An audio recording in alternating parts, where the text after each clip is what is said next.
Hello, Rob from Fountain Pen Journey with a review of the Delike Times Hexagon fountain pen. Here we go. No, that one. So, the Delike Times Hexagon's been around for, I'd say probably over a year now. And the reason I've never really gone for one is because I wasn't really too sure whether I'd like the design of it. And the reason that I ended up buying one of these pens was because I bought one of these. If you remember that from one of my recent reviews, this is the Faber Castell, completely forgotten the name, Ondoro, Faber Castell Ondoro, which is available in some other colours, but I've kind of got a bit of a wood theme for fountain pens going on at the moment, and the Delike Times Hexagon comes in this rosewood colour, this rosewood material, and I think also another couple of other materials, but I really quite was taken by the rosewood version, and I really wanted to see how it lined up against the Faber Castell Ondoro, because I've been using the Faber Castell Ondoro for maybe the best part of 9 months, and I think it's a really interesting fountain pen design. It's a nice pen to write with, really good quality fountain pen, and it was interesting to see what the Chinese version of this has never been, marketed as a Chinese version of the Ondoro. But the Delike Times Hexagon certainly bears more than a passing resemblance to the Faber Castell Ondoro. So I'm going to review the Delike Times Hexagon fountain pen. I'm going to review this pen, but I'll do some comparisons with the Faber Castell Ondoro. Not quite the same comparison, because this is the precious resin orange version. So it's not a like for like, but it's near as damn it as close as you're going to get in a comparison video like this. So, I mean, the two pens do look very, very similar. I mean, there are some differences in the overall size. The Delike Times Hexagon is actually a marginally longer pen by a couple of millimeters. The cap is longer.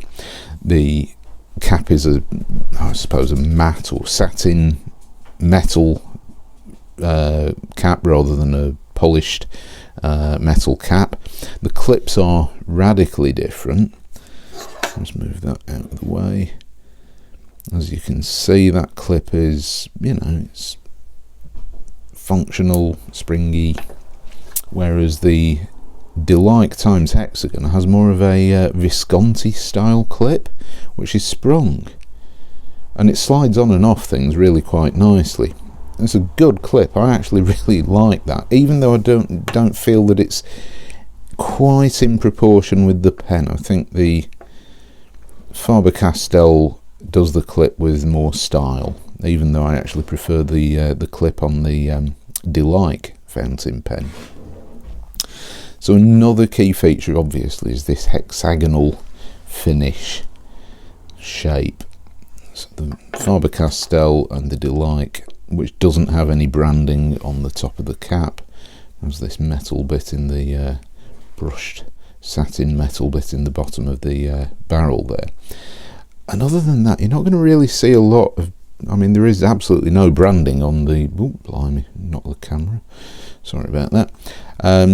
There is no branding, and I've seen this Delike Times listed as a Delike hexagonal. It did go under various names when it was originally sold, and I think sellers seem to have settled on what existing stock they have of this pen as the Delike Times Hexagon fountain pen. So that's where we're at. So we've got this hexagonal finish. Rosewood is actually really, really quite well done on this. It is smooth, it's well polished, it's consistent. I've had this pen for a while, no issues with it whatsoever. Uncapping, they're both pop-off caps. The Faber Castell is a much nicer uncapping experience. The Delike feels clunky and perhaps not very well made. Lengthwise, I mean, you compare the two pens side by side and suddenly the Faber Castell uncapped becomes the longer pen, and they both feature this very teeny tiny section, this concave section, which is going to be difficult for some people to get over. I don't find it a problem at all. The Faber Castell Ondoro is really quite comfortable. There's a good bit of space there.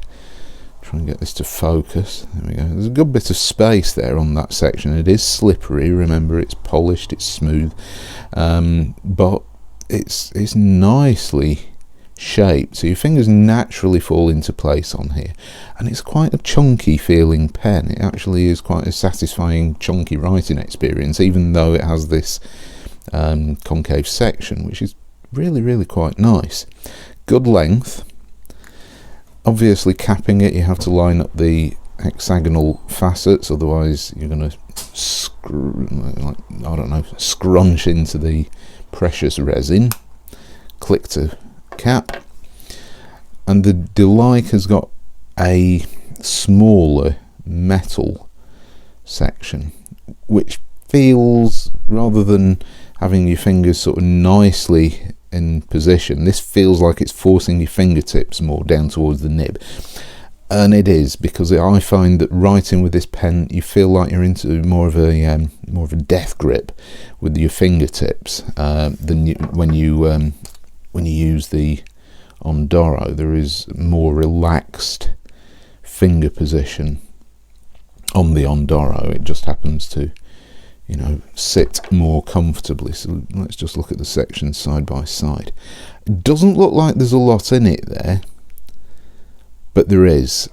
It does make a difference, even though we've got, I mean, we're talking millimeters here, but it does definitely make a difference. So the Ondoro is without a doubt the more comfortable pen to hold and write with, especially for long periods.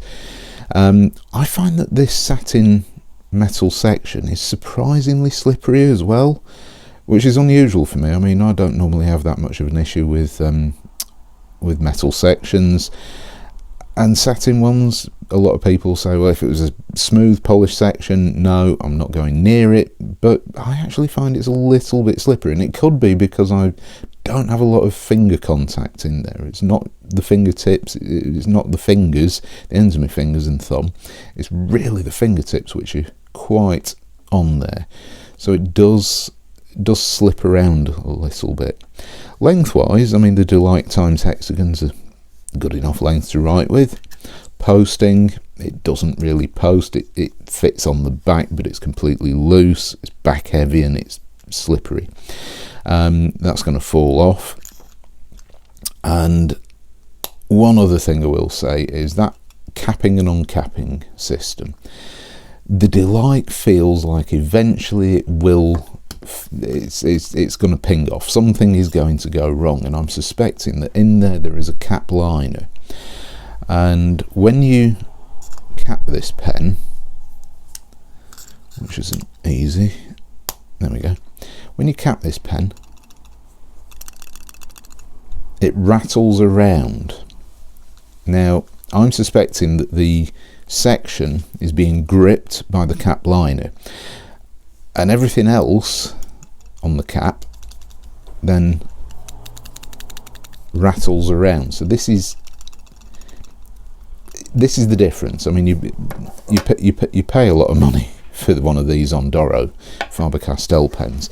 You don't pay a lot of money for a Delike Times Hexagon, but it shows. This quality is lacking a little bit, but I've never had any hard starts, and it's a secure capping and uncapping system.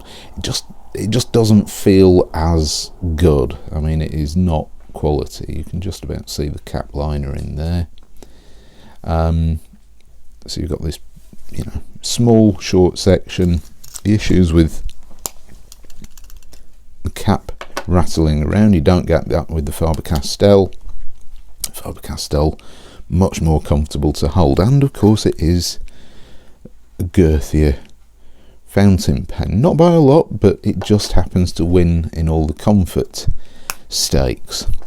So the Faber Castell Ondoro, if you've got the money to spend on one, then yeah, if you like this sort of design, I would recommend that you definitely go for the Faber Castell over the Delike Times Hexagon. However, if you like this design and you want a cheap Chinese fountain pen, it's not terrible. The Delike Times Hexagon is not a bad pen at all. I'll pop that over there while I get my Rhodia pad back. I'm not going to do the writing sample just yet because I am going to show you what's inside this. Now, to unscrew the barrel, you've got a tiny section, and if you've got big fingers, you're going to get very inky fingers because they're going to touch the feed and things like that. So it's not the easiest thing to do.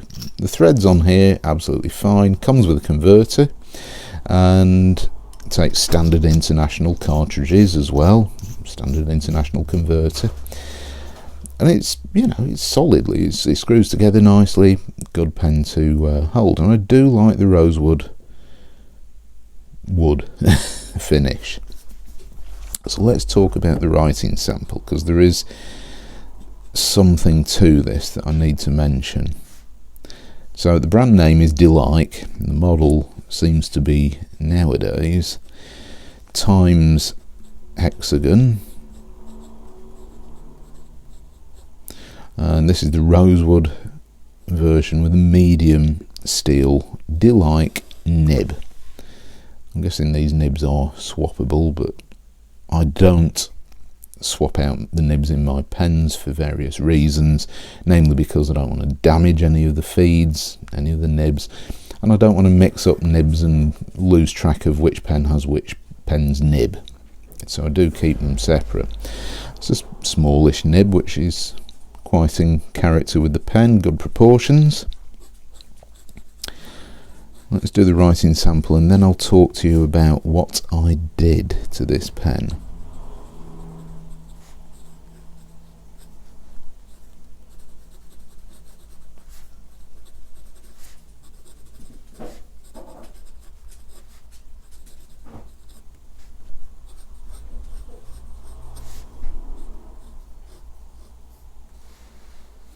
Decently wet, and there's a reason for that. It does lay down ink really well, lots and lots of ink. The flow keeps up, never any issues with writing with this pen for long periods. And when I say about this nib, now before I go on to the rest of the writing sample, I'll just cap that and leave that there. The nib on this pen, out of the box, unusually for Delike, I've always found that Delike nibs tend to write really quite well, but this particular Delike nib, it was scratchy. It wasn't terribly scratchy, but it was not, it wasn't great. Think back to how Chinese fountain pens used to be, maybe 5 years ago, something like that. Little bit suspect. So I had a look at it. The tines were reasonably well aligned, a little bit of an adjustment there. I did use a bit of micro mesh just to try and smooth it out a bit, and that it made it a lot better. Not perfect, but it was a lot better. But most importantly, I found that this nib straight out of the box was too dry. For some people it might be fine, but for a medium nib, for me, it was nowhere near wet enough. So what I did, used some brass shim on it, and it made the world of difference. This pen now writes really well. It's really quite wet, as you can see, and I'm not saying it's the best nib in the world, but it's, you know, I had to work on it to get it good. It doesn't have any line variation. It is a stiff nib. If you start pressing down on this, it goes, you can feel the scratchiness. The polish isn't there, but I didn't feel like doing any further nib smoothing because in general use it writes really well now. No pressure, plenty of wetness there, so I'm happy with this nib and the way it writes, really happy. Didn't take long to fix it, but it's one of those things where it was never going to be to anybody's taste. Reverse writing is awful, scratchy. Yeah, no. So don't bother with the reverse writing. Not a pleasant writing experience at all. The ink, now this ink is really quite lovely. This is one of the diamine ink vent series of inks. Now the ink vent inks were available as a advent calendar in 2019. So basically every day you got a new ink bottle, and there were a whole load of different colours in there, and Diamine released all of the ink vent inks as their own individual colours in their nice little bottles, and I showed you those when I did my 2020 Christmas fountain pen and ink haul video. So if you've already subscribed to my channel, hopefully you will have seen that. If not, head back to my pen mail videos. I think it's in that playlist, and if you haven't already subscribed, please do so and turn on all notifications, because you might miss out on stuff like that. These things come in really attractive bottles, really great bottles. So anyway, Diamine ink vent, and this is roasted chestnut, and I shall show you the ink close up in a minute. It's a really lovely warm brown ink that I think matches the rosewood brown wood of this pen really well. It's a lovely warm, let's say slightly reddish, ever so slightly reddish brown. Really excellent colour. Nice, not too dark, but very brown ink. Really lovely. Definitely looks like roasted chestnut. So there we have it. That's the ink and that's the pen. So there's the Delike Times Hexagon fountain pen review. So thanks very much for watching, and I shall see you next time. Bye.